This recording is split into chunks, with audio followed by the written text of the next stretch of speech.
how to fix eFootball mobile error code 202600 or unable to purchase coins.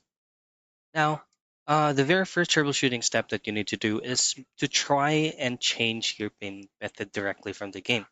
This is you already have done checking that you have sufficient amount of funds depending on the coins that you're trying to purchase.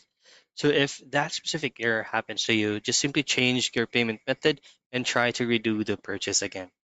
But if the error or the issue still persists, then all you have to do is to close the game and then, of course, update the game to the latest version possible to avoid any crashes possible.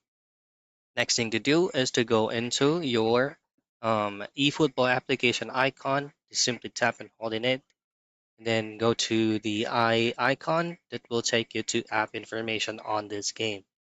Now from here, just go into the storage and then choose on clear all data, delete it, and same goes with clear cache.